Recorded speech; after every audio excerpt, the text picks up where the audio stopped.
Liftoff will start in T-minus 10 seconds.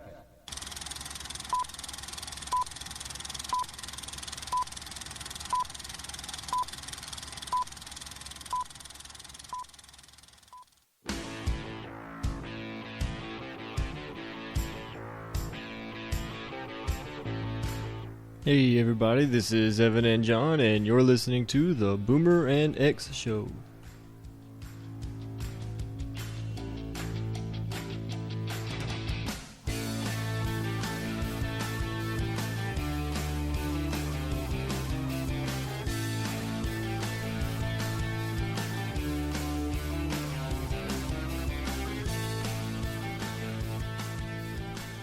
Hello everybody, and thank you for joining us for another Sports Shorts on here on the Boomer and X Show, and happy Thanksgiving to everyone coming up very, very soon. Oh yeah, when we release this, it pretty much will be Thanksgiving. It'll be real close to it, yeah. We're going to hit, again, there's going to be a lot of football talk, but we might have a little pretty much all football. Almost. Yeah, except for maybe a little bit of something else in the Mad Dash segment at the end. For our topics, we have LSU, Les Miles situation going on. Yep. Top 4 NCAA teams in the playoff. In the playoff hunt sure. at the current time, yeah. Number 3 will be Rivalry Week or Weekend. Number 4 is NFL Problem Childs, and number 5 will be the Hall of Fame elected people. Yeah, well, not yet, but this is the list of the finalists or the semifinalists, and so number 5 is the Hall of Fame semifinals. Yeah, the NFL. Actually, I think it's called the Pro Football Hall of Fame. Sounds about right. Yeah. And so there's some names on there. We'll knock them around a little bit, but we'll start out with a topic that's not really new to us, but it's hot and heavy right now, and there's a whole lot of talk about the future of Les Miles at LSU after 3 straight double-digit losses. 2 SEC teams. 2 SEC teams, SEC West teams. Yep. And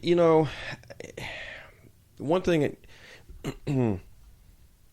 that gets me about the national media, and and I understand that everybody can't follow everything closely. I get that, but I was watching a show that I really, really like, and I like the guys on it.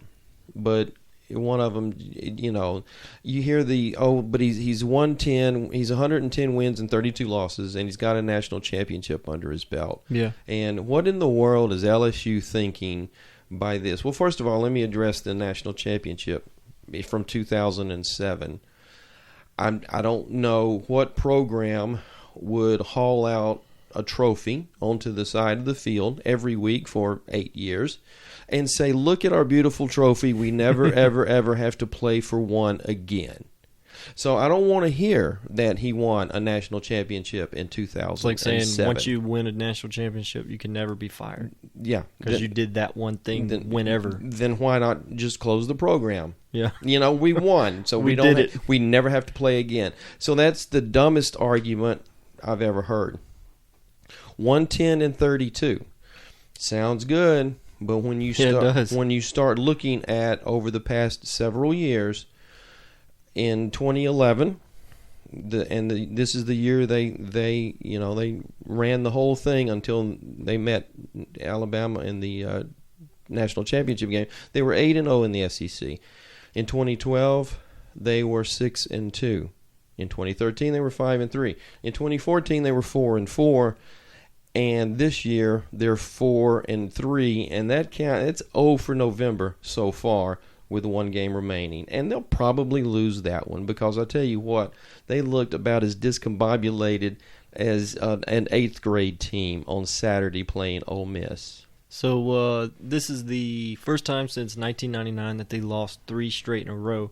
And I wonder if that stat doesn't count SEC teams, so right. SEC West teams. Well, it's just 3 losses in a row of anything. Now, in that year, they were like 3-8 in that year. Yeah. And that was Jerry DiNardo's last year, and he got fired, and along comes Nick Saban and pulls the program up and brings it back into national prominence.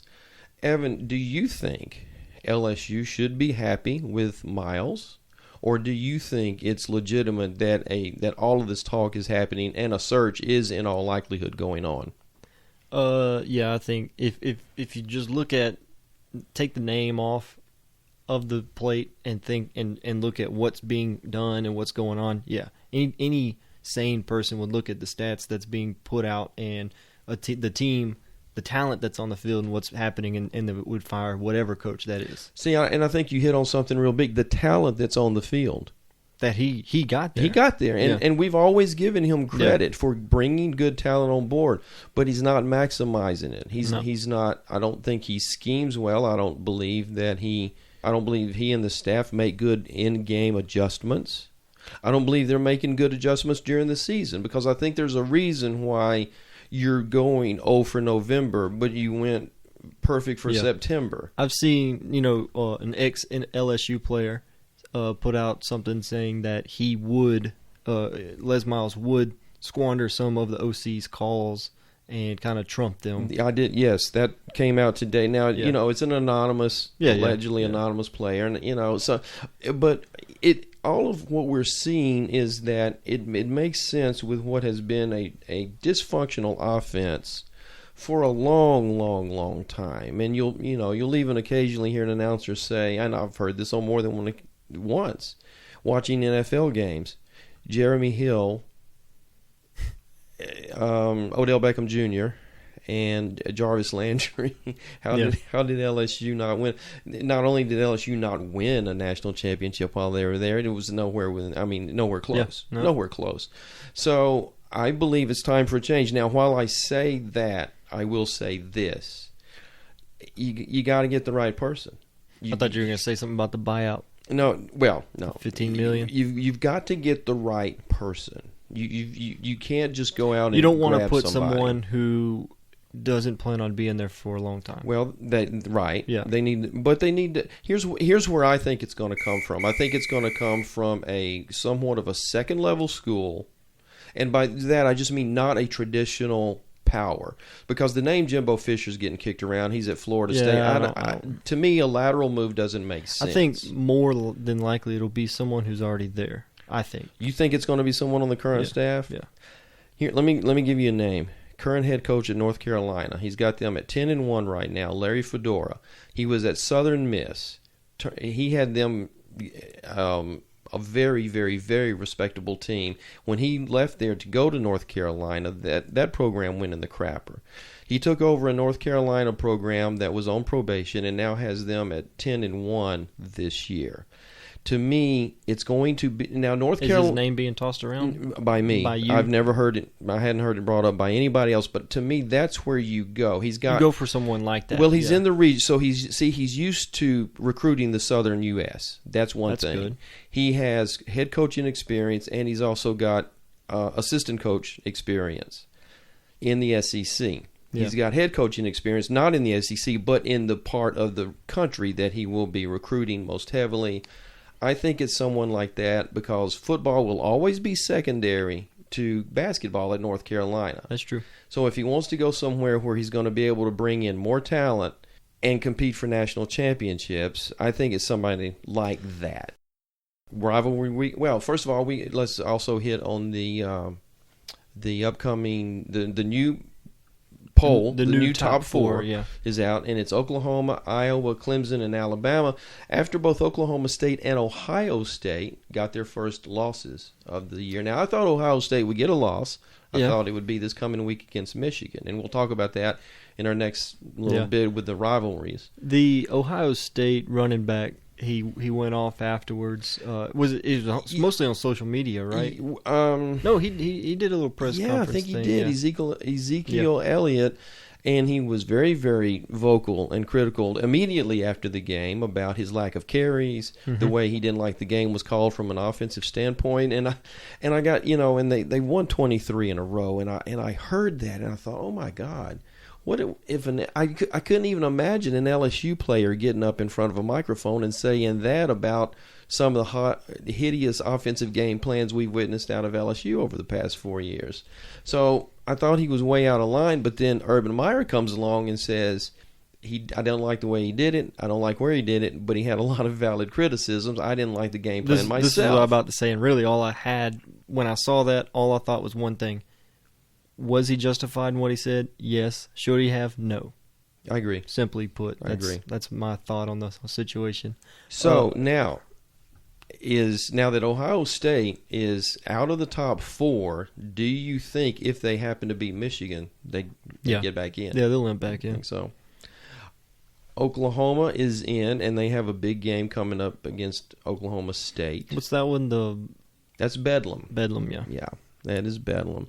And Clemson has a game against South Carolina, and Alabama is at Auburn in the Iron Bowl, the site of one of the greatest finishes for a college game in history 2 years ago, when a failed field goal attempt fell into the hands of and the name escapes me right now. And he ran it all the way back.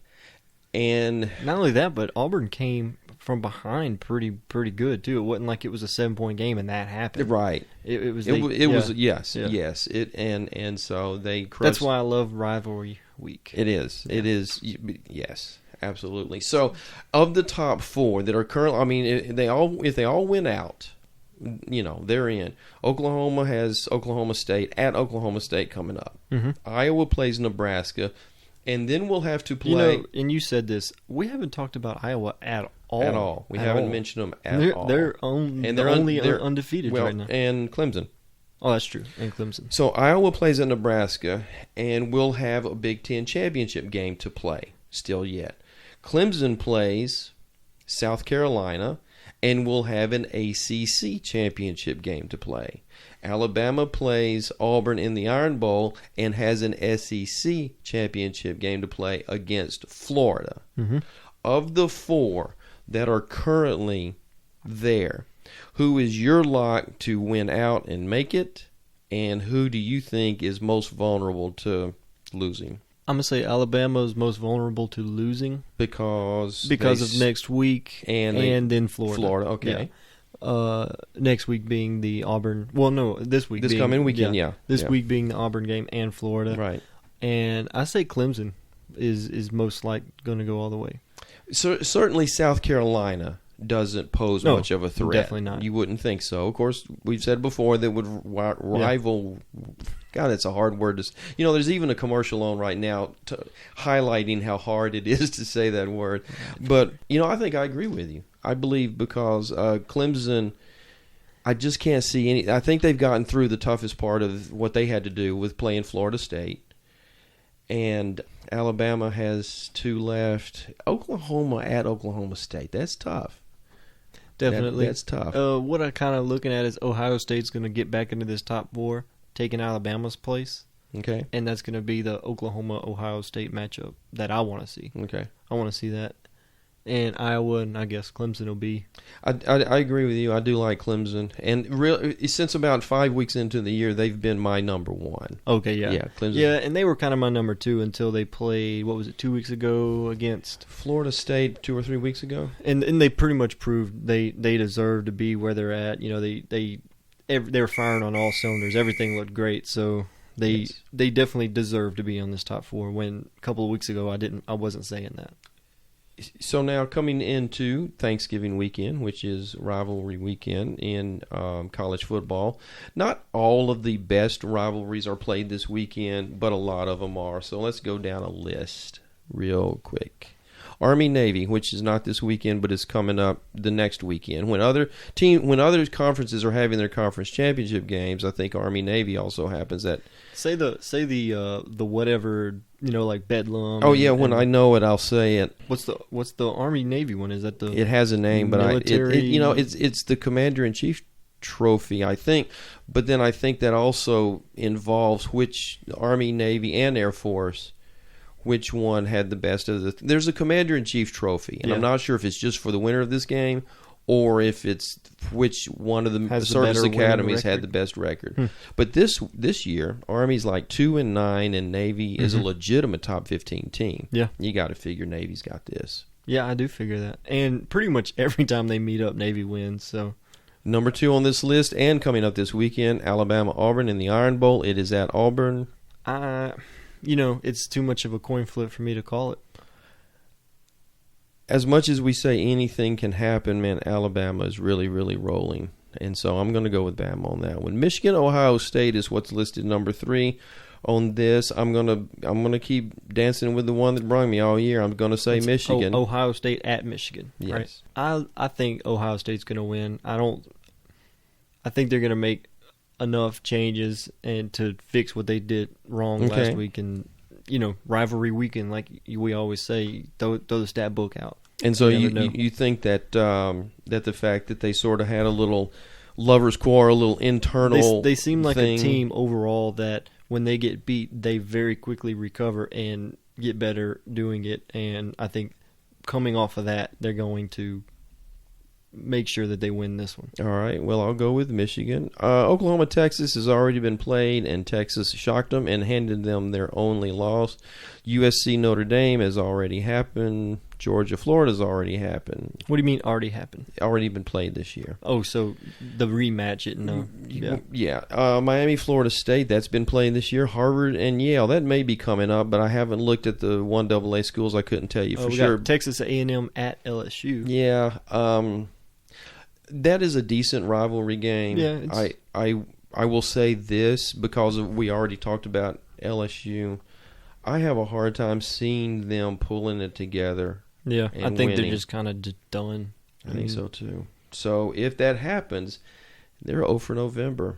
Yeah, I'm gonna go with A&M. You too? Yeah, me too. Florida State. That game is coming up, and they're like ranked 12 and 13th respectively. I'm gonna say Florida, and pretty much just because they're at home is the main thing I'm going off here. I'm gonna say Florida State.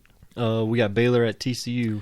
Yeah, Baylor at TCU. That's going to be a good one. That is going to be an excellent game, and I really love what the Big 12 has done this year and put all these great matchups in the month of November. I really, really love it. Here's a rivalry game that's not taking place anymore, and I really hate that because I always loved watching it. Texas and Texas A&M. Yep. Texas A&M went to the SEC. And Texas, stayed in the Big 12, and they have decided not to play each other, at least for now, and I hate that. Oregon State in the Civil War. Oregon State. Yeah, that one doesn't make any sense. Yeah, because the Civil War. I mean, Oregon wasn't a state when. Yeah, I don't know why they call it. Oregon's had a decent year, although they're not in the hunt for the national title like they have been in recent years. Oregon State's had a pretty rough year. I'm going to go Oregon. Here's a great name: the Holy War, BYU and Utah.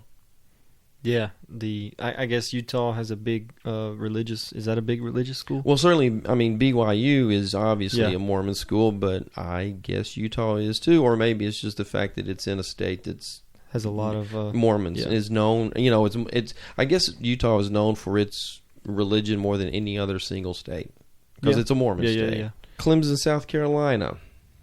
Clemson. Yeah, South Carolina is not going to offer up much. And one more from the SEC, the Egg Bowl, Mississippi State and Ole Miss. Always a good one. It is always a good one. Typically, I mean, over the past several years, before we got to recent history, this was usually just which one of them can make it to a bowl because they've usually both been kind of bad. Mm-hmm. Well, now they're both pretty good. So, what's your prediction? I don't have one. I'll go with Mississippi State based on the quarterback play of Prescott. Okay. Moving now to problem children in the NFL. Evan and I got to talking about suspensions and fines because Johnny Football is in the news yet again. Well, that wasn't a suspension or a fine, but it got us talking about. Yeah. He got seated to. He's third stringer right now. After being, did he play? He played first string as Baltimore. I'm pretty sure. Or is that this week? One or two Baltimore games. No, I think it was up against Baltimore, and he played either one or two games. So he gets this video pops out of him drinking $500 champagne at some place in Texas, and I guess he has some kind of rule that he can't be out being crazy because he didn't do anything wrong other than just drinking alcohol and partying in public where he could be seen on their bye week. And I didn't hear anything about him missing a meeting or a practice or anything, but I guess he has to have some kind of behave clause. He must. Yeah. Based on the fact that he went into some rehab early this year and was in there for several months. Yeah.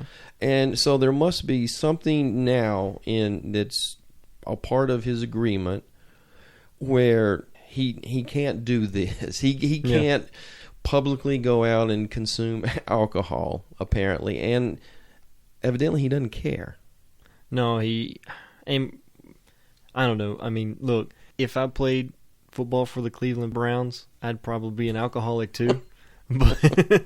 but we saw this coming. I mean, we saw this coming a year ago. They saw this coming. I don't know what they were thinking. Apparently they didn't. No, they saw it coming. Well, here, and the owner, if I remember back in the draft, if I remember, the owner jumped in and said, we're going to take this guy. He superseded his coach and his GM and decided that the name of Johnny Manziel was just too sweet to pass up, and he wanted to sell some jerseys and some tickets. Well, he probably got that, but that's probably it. That's all he got. Yeah.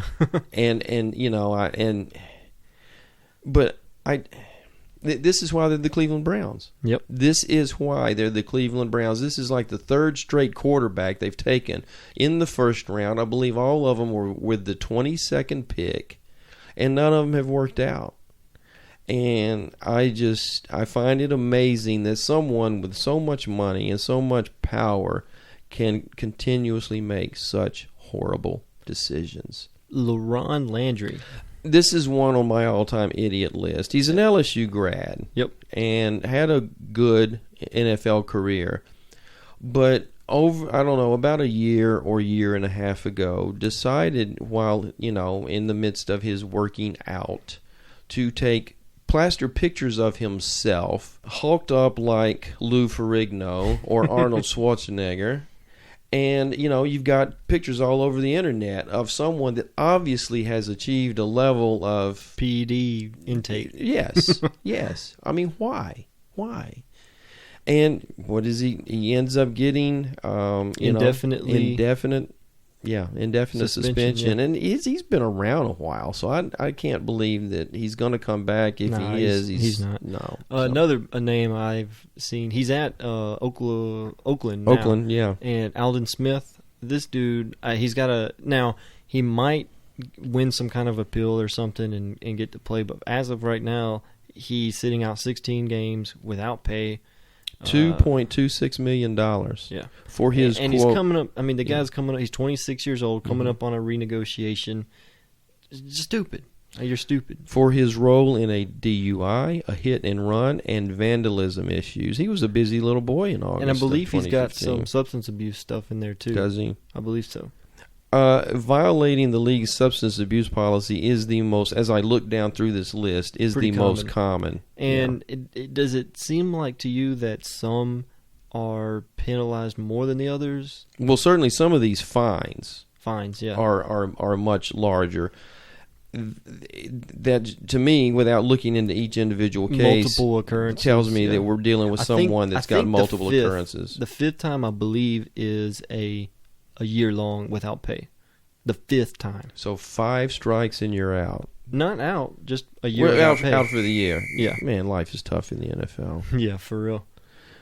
Hall of Fame nominees coming up for the class of 2016. Number 1 on the list, Brett Favre. He's in, obviously. You think? In. Yeah, he's in. How early can you be nominated?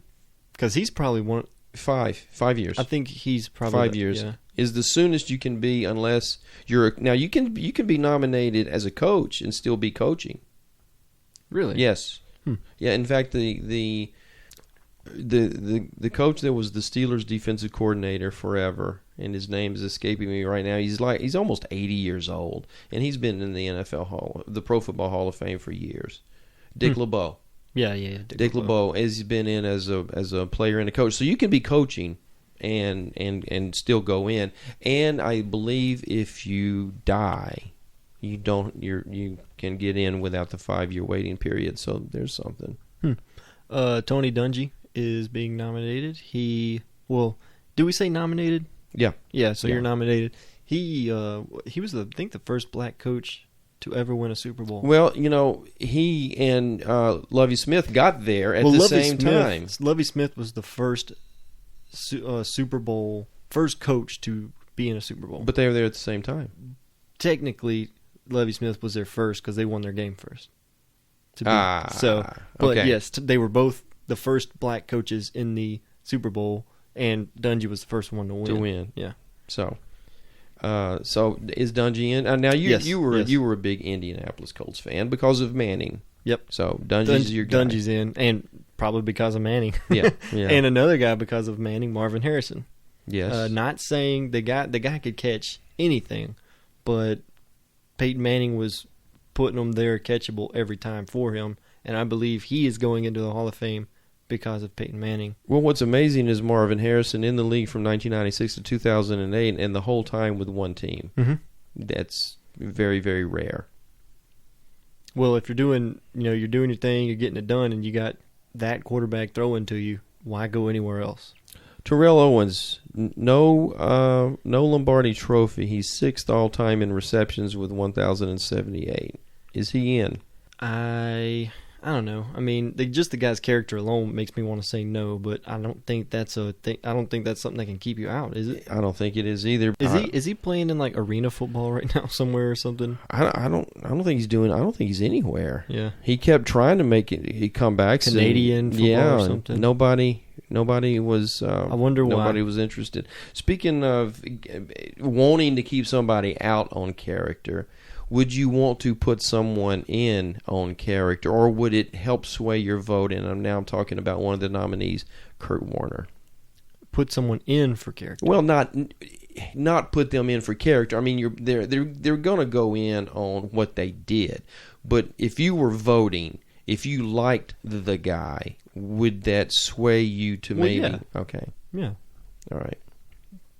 And yes, it would also sway me the other way to vote no if I didn't like the guy. Kurt Warner was the league MVP twice.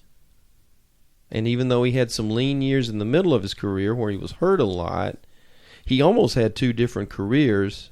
2 different positions? Two different careers. I mean, I don't follow. Well, I mean, he had some really, really good years, and then he kind of disappeared for a while. Yeah. And then he comes back and he has some more good years, and ended up taking. He won a Super Bowl with the St. Louis Rams, and he took another team to a Super Bowl with the Cardinals, where they lost to the Steelers. And I wanted the Cardinals to win that one so bad. Why? Just so the Steelers didn't get that record of the most wins. Well, they got it. So yeah, they did. Suck on that. Mad Dash time. Yeah, so you sent me an article the other day, which I thought, now if John were to send any of you this article, it wouldn't make any sense to you. It would be kind of stupid, but John consumes about 5 gallons of milk a week. Yeah. And no, I'm not kidding. No. So he sent me this article on Big Ben. Some reporters were asking him how he made such a fast healing, fast recovery from the foot injury that kept him out like 1 week. And he said, and I quote, "I drank a lot of milk." So I thought that was hilarious because I know how much milk you drink. Right. You've never had to fight off some crazy, ACL tear or anything like that. But no, I haven't. I wonder how fast you would. So that's why. Well, and also, I was watching the Mississippi State Arkansas game this past Saturday, and I forget, I don't know which team it was because I was kind of multitasking, but one of the teams was having a lot of issues with broken bones, bone breaks, and the medical staff / trainers tested them all for vitamin D deficiencies, and anyone that came up with a deficiency was put on a regimen of chocolate milk. So, do you think if I keep drinking milk and chocolate milk, one day I'll make it as a football player? Yeah, go ahead. You think so? Yeah, okay. I do think that. All right, well, I'm going to keep on keeping on then. I don't think, even if I said no, that you would stop, so. I wouldn't. I just love the stuff. And I do get, I get teased by not only you, but others as well. Next, we have Rex Ryan audible called by Tom Brady, yeah. When they asked him in his post-game interview, he just kind of chuckled and was like, yeah, once you play for this long, you have to go through a full gambit of audibles, and that just came to me. So, and they're like, "Were you saying it in a taunting way or anything?" He's like, "No." Of course they were. Yeah. So, well, and here they are now. They're 10-0. Yep. 10-0. I mean, almost lost to Buffalo. I mean, it was close. It was close. And Buffalo. Well, see, New England is injury ridden. They are crazy right now. They are, and the fact that they're doing what they're doing. I know. MVP on Brady's part. I think so. He's definitely in the talk because they're essentially just throwing people in there. I mean, I think they pulled a guy off the practice squad. I'm not kidding, and he was playing out there, and it's just he's making everybody look good essentially. Yeah, he is. But also, as much as I don't really care for the guy Cam Newton, I mean the Panthers are undefeated, they have no weapons. They have no offensive weapons, so it's all him. There's a third. I think Carson Palmer deserves to be in the conversation. Yeah, definitely Carson Palmer. Let's see. Last on our Mad Dash, we've got the Warriors, Golden State Warriors, the 16-0. Now they 15-0 is when I brought it up. John, they tied the record, and now they're 16-0 as of tonight, I believe, right? Yes. So I'm calling it now. That's the new record. 82-0. No. Maybe. I don't know. No. I mean, after probably beating them the record, they were like, okay. Okay, let me ask you this, though. What are the chances they end up with single-digit losses? Which would be 73-9 or very better. High. Really? Pretty high, yeah. Really? Mm-hmm. Okay. All right. Does that wrap us up? And I'm done.